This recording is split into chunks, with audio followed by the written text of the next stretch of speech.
It doesn't have to be this way. It doesn't have to be this way.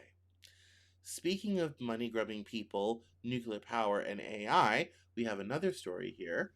OpenAI is accused of using legal tactics to silence nonprofits.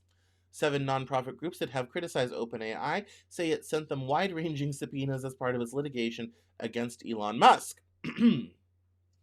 It says here OpenAI says it was founded with the goal of benefiting humanity, but several nonprofit organizations say that the artificial intelligence behemoth has strayed from its mission, alleged that it has recently used intimidation tactics to silence them. At least 7 nonprofits that have been critical of OpenAI have received subpoenas in recent months, which they say are overly broad and appear to be a form of legal intimidation. All of the subpoenas are part of a legal battle between OpenAI and tech titan Elon Musk, with OpenAI suggesting that the subpoenaed nonprofits are somehow connected to Musk.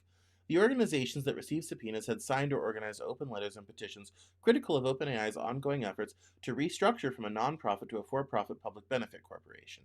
In one case, a subpoenaed nonprofit had also sponsored a California bill that imposed the first wide ranging regulations on leading AI companies like OpenAI. 6 of the nonprofits were not involved in the lawsuit between OpenAI and Musk before the tech company brought them into it. By issuing the subpoenas, the remaining nonprofit had filed a supporting brief in the case, but says it had not engaged with Musk.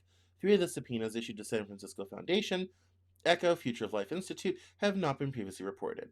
The nonprofits say the subpoenas seem designed to extract private information about OpenAI's critics, despite most of the organizations having no relation to Musk or the ongoing lawsuit.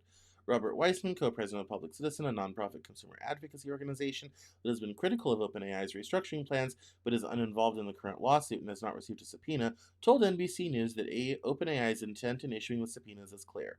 Quote, "This behavior is highly unusual. It's 100% intended to intimidate," he said. Quote, "This is the kind of tactic you would expect from the most cutthroat for profit corporation," Weissman said. "It's an attempt to bully nonprofit critics, to chill speech and deter them from speaking out." The subpoenas, 4 of which were reviewed by NBC News, ask for a wide variety of documents and materials, including all information about the organization's funders and donations, in addition to all communication regarding Musk, Meta, and its founder Mark Zuckerberg. OpenAI had previously expressed suspicions about Meta and Zuckerberg's involvement in Musk's $97 billion bid to buy OpenAI in February. The subpoenas also ask for, quote, "all documents and communications concerning the governance or organizational structure of OpenAI." OpenAI said in September that its conversion to a more traditional for profit company would, quote, "enable us to raise the capital required to accomplish our mission," unquote.